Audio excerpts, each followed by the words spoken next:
If your wife just said the word divorce and your stomach dropped to the floor, stay right here. Because what you do next will either save your marriage or destroy it for good. Most men hear that word and they go into full panic mode. They start scrambling, they start begging, they start trying to convince her that things aren't that bad. And I get it. When a woman you love drops a bomb like that, every bone in your body tells you to fix it right now. But here's the thing, that panic, that desperate energy to talk her out of it, that is the number one mistake men make after she mentions divorce. And today I'm going to show you exactly why that reaction pushes her further away, what she's actually testing when she says those words, and what the right response looks like so you can start rebuilding trust instead of burning it down. My name is Noah Allen. I help high-achieving husbands rebuild trust and connection using the heroic husband method. And if this is you right now, if she's pulling away or already talking about lawyers, everything I'm about to share could change the next chapter of your marriage completely. So let's get into it. The first thing that you need to understand is what happens inside a man's brain the moment she says, I want a divorce. Think about it like this. Imagine you're a CEO of $1 billion company. You have been running this thing for 10 to 15 years. And one morning, the board of directors walks in and says, we're shutting it down, no warning, no detailed report, just we're done. What would you do? You would panic, right? You would scramble to pull reports, you would call emergency meetings, and you would start pitching every reason the company should stay open. You would go into pure survival mode. And that's exactly what most men do when their wife mentions divorce. They go into convincing mode. They start pulling out receipts. Remember last week when we had that good night? What about the vacation? I thought things were getting better. I'll do anything. Just tell me what. And here's why that's a disaster. Because when you go into panic mode and start trying to convince her, you're not leading, you're chasing. And a woman cannot feel safe with a man who's chasing her out of fear. Let me say that again. She cannot feel safe with a man who isn't operating from panic. And here's why. This goes deeper than most people realize. When you're in panic mode, your energy shifts, your tone changes, your body language screams desperation, and she picks up on every single bit. Women are wired to read emotional energy. It's not something that she's thinking about, it's something that she feels in her nervous system. So even if your words sound logical, even if your argument makes perfect sense, if the energy behind it is fear and panic, she does not hear a man who loves her. She hears a man who is afraid of losing his comfort zone. And that is a massive difference because what she's looking for in that moment is not a man who is afraid of losing her. She is looking for a man who is strong enough to hold the weight of what she just said without falling apart. She needs to see that you can stand in the fire and not burn. See, most men think the problem is what she said. They think the problem is the word divorce, but the word is just a symptom. It's like going to the doctor with 103-degree fever and only asking him to bring the number down. Yeah, the fever makes sense, but if you don't find the infection underneath it, the fever keeps coming back. Her saying, I want a divorce is the fever. The infection is deeper, way deeper. And most men never get there because they're too busy panicking about the symptom. Now, here's something most guys never heard of before. When she says, I want a divorce, in most cases, she's not actually telling you her final decision. She is showing you her level of pain. Let me explain. Women in their feminine speak in symptoms. She will talk about the schedule, the kids. She will talk about dishes or the fact that you never are really present. But underneath all of that, there is what I call her bleeding points, a deeper wound that has been building for months or even years. And that bleeding point is not about the dishes. It's about the schedule. It's about years of feeling unseen, unsafe, unheard, and unprotected. So when she says, I want a divorce, she's not making a calculated business decision. She's releasing the pressure of a wound that she has been carrying alone for a long time. Most men, they hear that release of pressure and they react with the worst possible thing. They try to convince her that her pain isn't real. Remember that vacation we took? What about our anniversary? I had been trying so hard. And every time you do that, every time you try to talk her out of what she feels, you confirm her deepest fear. You confirm that you still do not see her. You still do not hear her, and you are still more concerned about managing the situation than actually understanding what she has been going through. That's the number one mistake, reacting with panic instead of responding with presence. Now, look, if what I'm saying right now is hitting close to home and you are realizing that you have been handling this all wrong, I want you to know there is a path forward. I help high achieving husbands rebuild trust, rekindle connection, and save their marriage using the heroic husband method. It's built on something called the emotional layering protocol. 3 stages: healing, shifting, and bonding. And it gives you a precision plan, not guesswork, not therapy speak, a real structured frame for turning this around. If you want that kind of clarity, there's a link in the description to book a consultation with my team. No pressure, just clarity on where you stand and what your next move should be. All right, let's keep going. So mistake number 1 is reacting with panic and going into convince mode. Now let's talk about what is actually happening underneath her words. This is where it gets deep. See, there's a concept I teach called the feminine mirrors and multiplies. What that means is your wife is reflection of the emotional environment you have created in the home. If you have been grounded, present, and emotionally available, she reflects that. She is warm, she's connected, she is open. But if you've been absent, if you numbed out behind work, if you called yourself a provider while you ignored her cries for connection, if you withheld affection and empathy, but still expected loyalty and intimacy, then she reflects that too. She goes cold, she shuts down, she pulls away, and eventually she says the words nobody wants to hear. Now, this is the part that stings, but I need you to hear it. Before she ever pulled away from you, you pulled away first.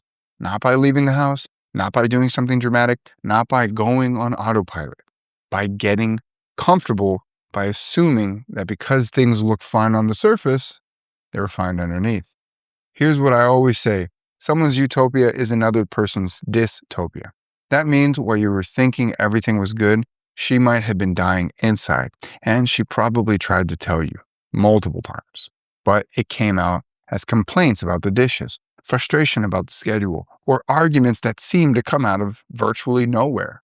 And instead of looking at the whole forest, you zoomed into one tree. You fixed the dishes, you adjusted the schedule, and you thought, I handled that.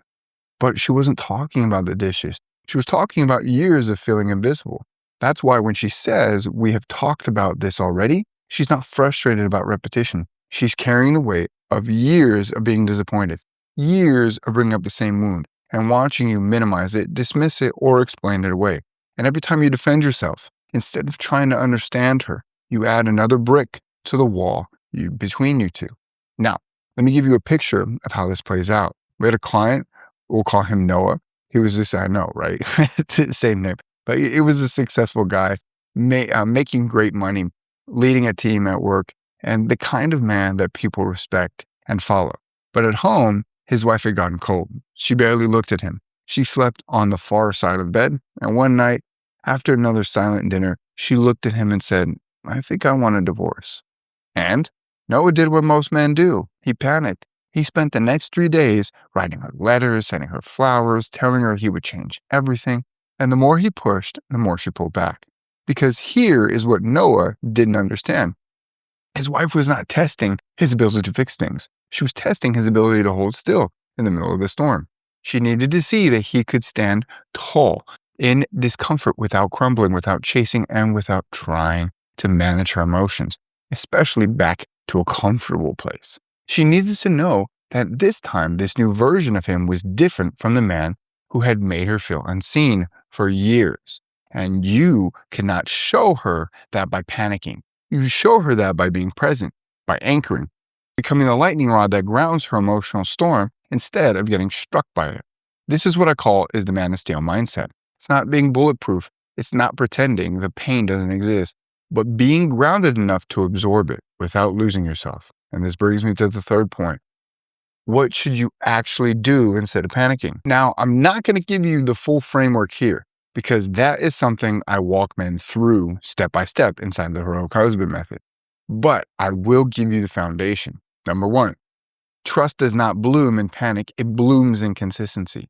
One conversation is not going to fix this. One grand gesture is not going to undo years of emotional disconnection. Think about it like the gym. One workout does not get you in shape. but reps over time make you stronger.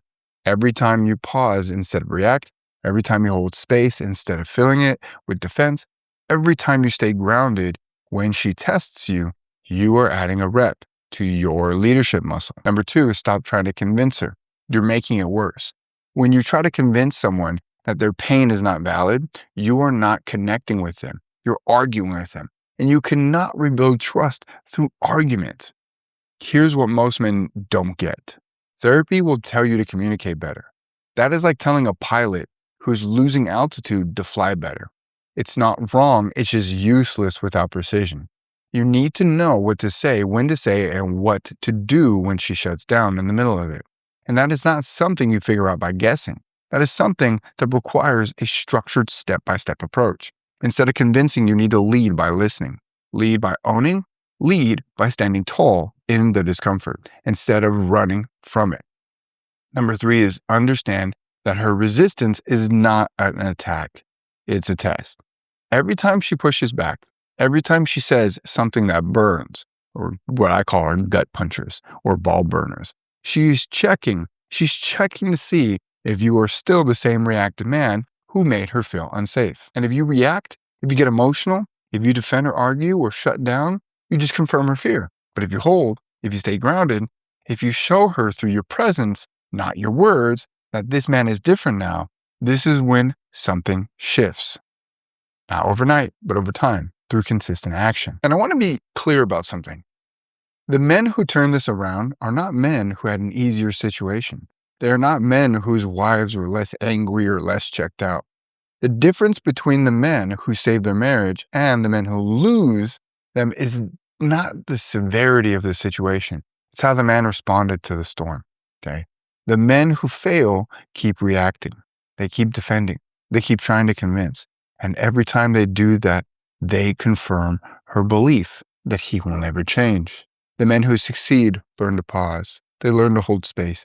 They learn that her harsh words are not personal attacks. They're reflections of her pain.